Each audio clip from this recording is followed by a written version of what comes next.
बच्चों good morning. बच्चों आज मैं आपके लिए लेके आया हूँ योगात्मक प्रतिलोम के बारे में।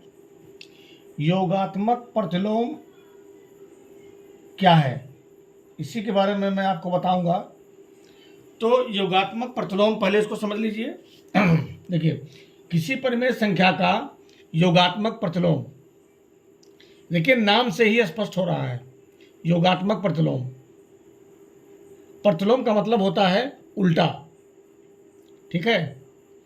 तो योग का मतलब होता है जोड़ना, योग का मतलब जोड़ना और प्रतिलोम का मतलब उल्टा। प्रत्येक पूर्णांक के लिए एक ऐसा पूर्णांक होता है जिसे दिए गए पूर्णांक में जोड़ने पर योगफल 0 आता है ना। कोई भी संख्या आप इमेजिन करिए, कोई भी संख्या आप कल्पना करिए, ठीक है। जैसे मान लिया -14 है। अब इसमें हम कौन सी संख्या जोड़ देंगे तो हमारा उत्तर 0 आ जाएगा, यानी कि योगफल 0 आ जाएगा। तो -14 में अगर हम 14 जोड़ते हैं, मतलब +14, इन दोनों संख्याओं को अगर हम जोड़ते हैं तो ये कितना आ जाएगा? 0 आ जाएगा। तो ये -14 का अगर कोई पूछेगा आपसे कि योगात्मक प्रतिलोम क्या होगा तो +14 होगा, और अगर इस +14 का योगात्मक प्रतिलोम क्या होगा तो ये -14 होगा। दोनों एक दूसरे का योगात्मक प्रतिलोम कहलाएगा, ठीक है।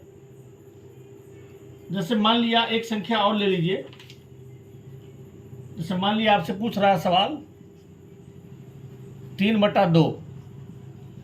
3/2 का योगात्मक प्रतिलोम क्या होगा, ये सवाल दे दिया।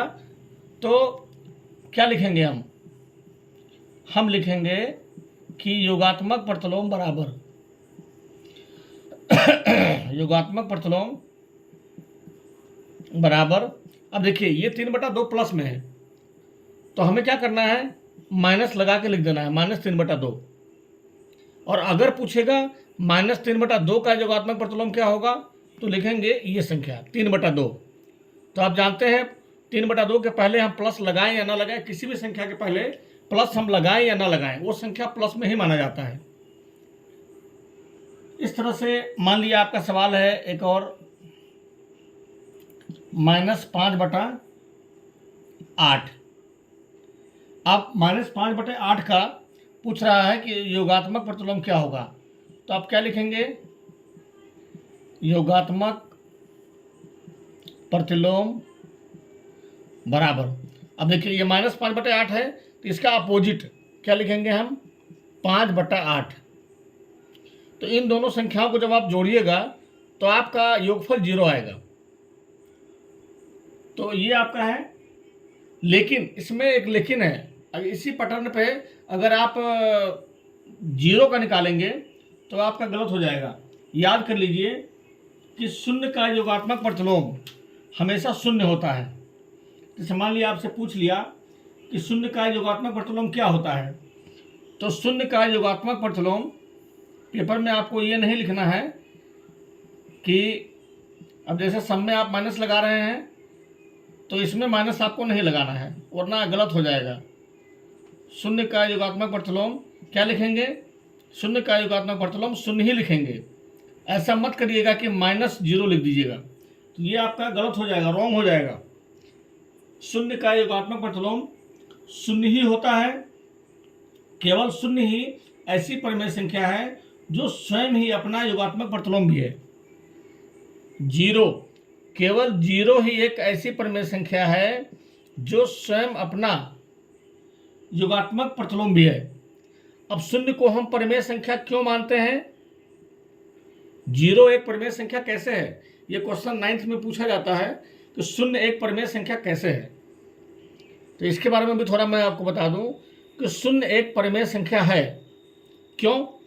क्योंकि परिमेय संख्या की डिफिनीशन क्या होती है, परिमेय संख्या की डिफिनीशन होती है कि ऐसी संख्याएं जिन्हें हम P/Q के रूप में लिख सकते हों लेकिन Q का मान शून्य न हो, यानी कि जो नीचे वाली संख्या है इसका मान 0 नहीं होना चाहिए, ठीक है। तो ऐसी जितनी भी संख्याएं होंगी जिनके नीचे 0 न हो वह सभी संख्याएं परिमेय संख्याएं कहलाएंगी। तो अगर 0 के बारे में पूछा जा रहा है कि 0 एक परिमेय संख्या है या नहीं है, तो 0 एक परिमेय संख्या है, क्योंकि हम 0 को लिख सकते हैं क्या, 0/1, ठीक है, इसके नीचे 1 लगा सकते हैं। तो इसीलिए कभी भी कुछ पूछा जाए कि क्या शून्य एक परिमेय संख्या है, तो हाँ शून्य एक परिमेय संख्या है। तो आप समझ गए होंगे योगात्मक प्रतिलोम के बारे में भी, और शून्य एक परिमेय संख्या है या नहीं है इसके बारे में भी। तो योगात्मक प्रतिलोम के बारे में बच्चों आप जान गए होंगे। अगली वीडियो में हम आपको बताएंगे गुणात्मक प्रतिलोम के बारे में, ठीक है, नेक्स्ट डे। Thank you.